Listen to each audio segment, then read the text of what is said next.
Grab your magnifying glasses, Wargames, because today we are doing the biggest little unboxing. Fresh from across the pond. It is the big one. The big little project. We'll skip the jokes about British tabloids.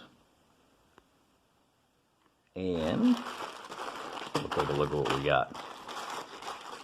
I've been looking forward to this one for a while.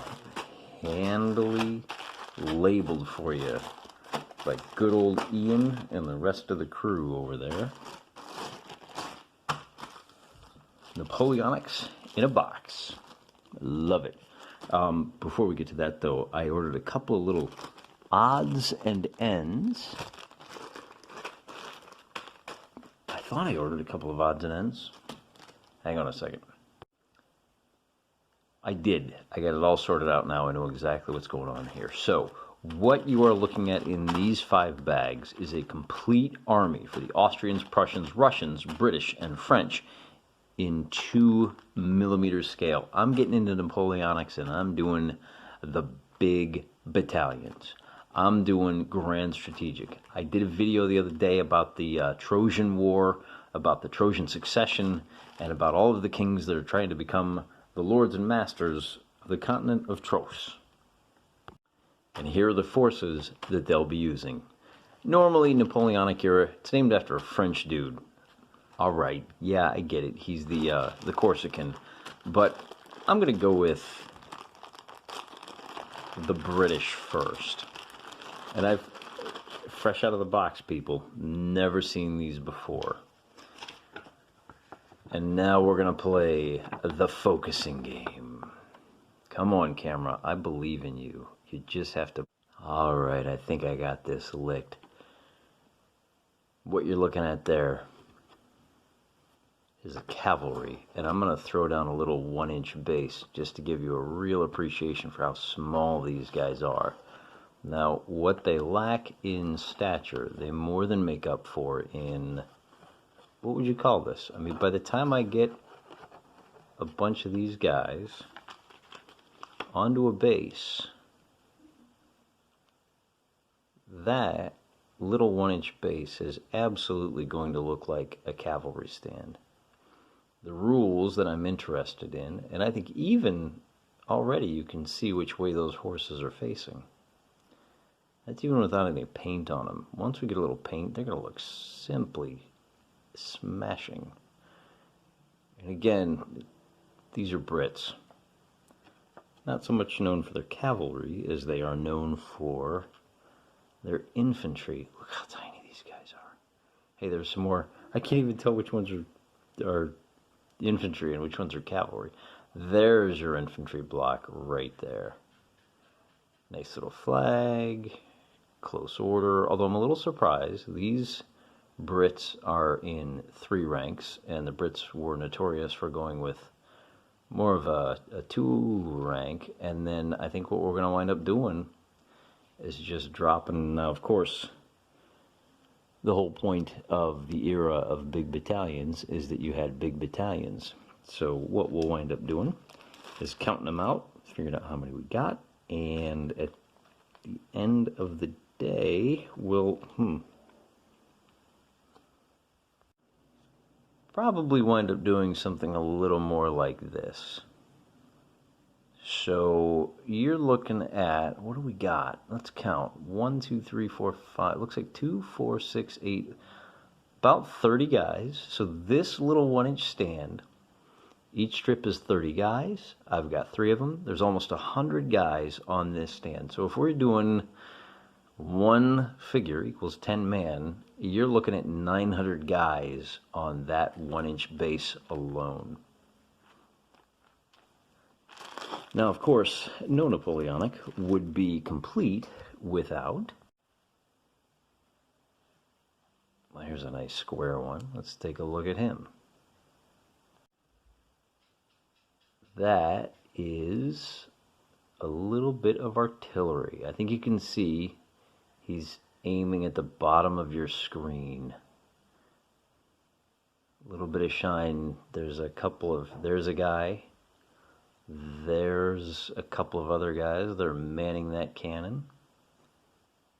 And so we'll likely wind up putting 2 of those to a base for our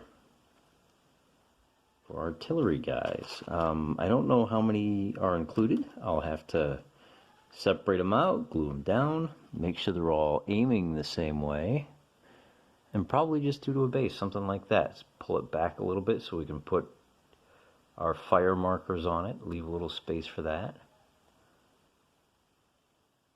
There you go. Love it. So, small package. Good things come in small packages. There's your Brits. As you can imagine, the French, the Austrian, these are all going to look largely the same. The difference is in what the pack includes, and I'm not going to go through all that in detail and make a 45-minute video of me sorting out and using my little tweezers to pull out each individual style. Wait a second. Okay, so we looked at that. Now what is this here? I think there's one more style I can show you. Without further ado, let's take a look at what all we get inside this scenic pack. I gotta warn you, if this is aggravating, if you don't want to see this, if you're wondering why I'm doing such insanely small wargaming, the guy you can thank is a fella blogger by the name of Emperor Ponders. He's a great guy. He's a phenomenal thinker and a darn good writer. I met him through the blogging, and he had painted up a few elephants and a little bit of terrain, and I was so intrigued. I checked it out myself, and I thought, oh, that's exactly what I've been looking for. I really want to give that a shot. So he's the guy to blame for all of this. You can see here the kind of terrain that you get. These lovely little fellas are forests. Nothing terribly fancy, but that's how we'll be doing our forest, just painting those in a nice even green. You've got a couple of hills, nice low hills with forests on top. Kind of work our... That was odd, so we'll kind of work our way across. Here's all the little forest shapes that you get. Just enough to block your boyos. We got a couple of nice thick hedges here from the looks of things. Obviously, these are hedges over here as well. Little bridge. I don't know about this bridge. It looks a little bit, looks a little rough. Let's take a look at these two. Yeah, I don't know about that one, but as you know, I do have some other bridges from another manufacturer that will fill in just fine. So we got a little bit more variety. In fact, I went ahead and bought... Now this does not come with the scenic pack, but I wanted to have a large bridge. So that's the biggest bridge that I've got. I've got a couple of small, and then the ones that I ordered from Pico Armor are actually just between these two. So I got 3 different sizes of bridges that I can use. That's kind of nice. And then I also went ahead and to round things out a little bit more. Oh, that's for the long-time viewers. This has no game effects, but since we're going to be gaming in kind of some rural settings, I went ahead and ordered a stand of sheep. Look at them cute little fellas. Let's see if we can lock that in so I can really help you appreciate how small these guys are. Put it right there on my fingertip. Look at that. See the little horses or cows? I don't even know how we're going to paint them. It might be sheep. Nah, those are horses. This guy's a horse for sure. There may be a couple of cows in there. Little bright, little shiny. So, as I said, that's a little add-on. You know, when it comes to this kind of... When it comes to gaming in this style, in this scale... You know, this bridge was like 60 cents. How can you not throw in another 60 cents for one more bridge, huh?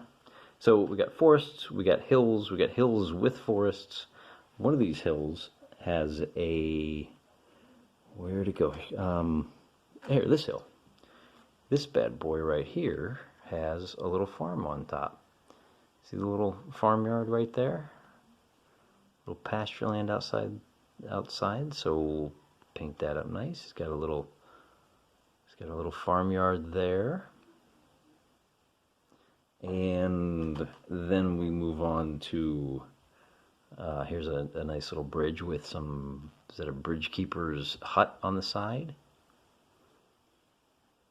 Yeah, something like that. So now we know how wide to paint our rivers. And we also have just a small, sleepy little hamlet.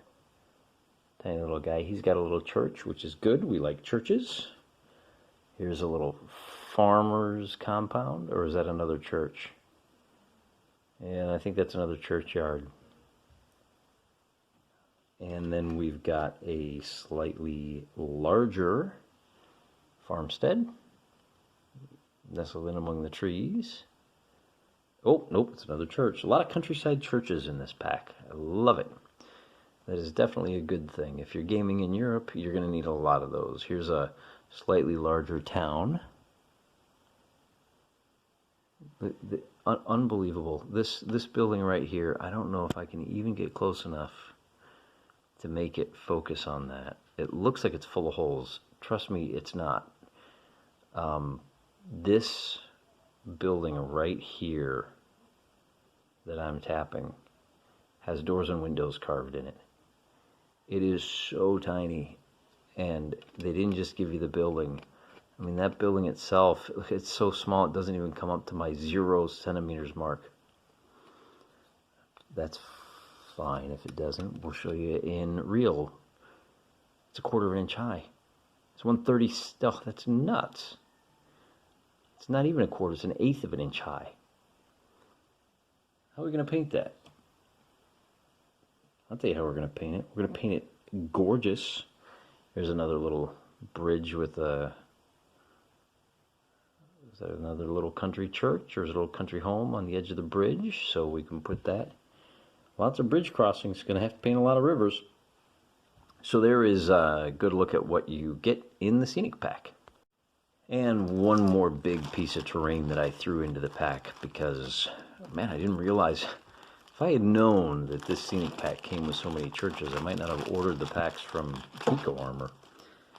But I still would have ordered this bad boy. The flat here is a little cobblestone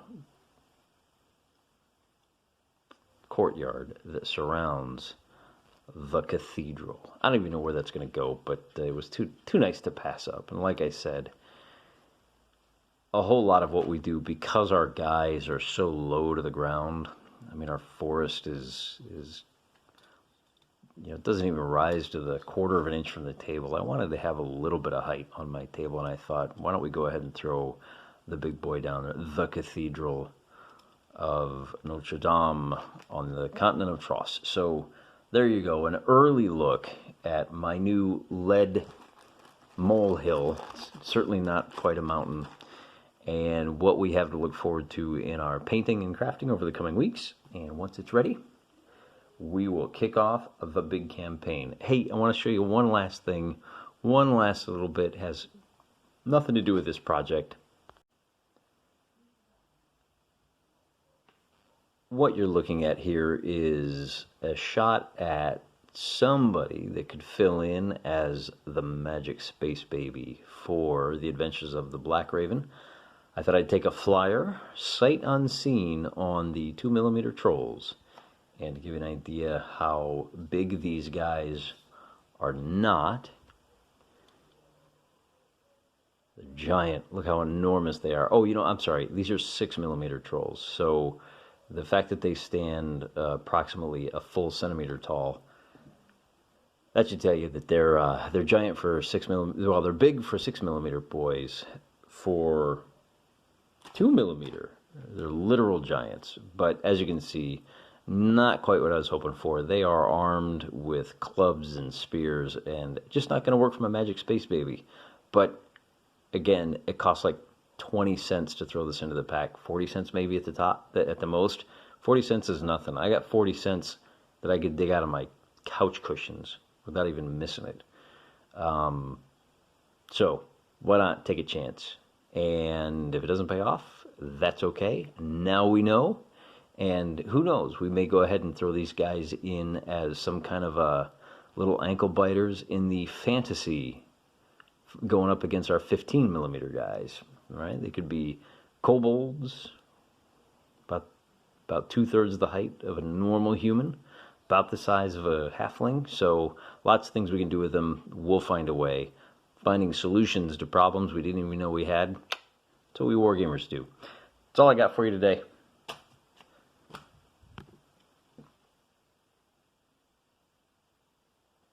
The world in a box. Just the way we like it. Irregular Miniatures, one of my favorites. Thanks for participating in unwrapping my birthday present with me. It's been a lot of fun. Big things in the future in a teeny little package. Until then, I'll be praying for you.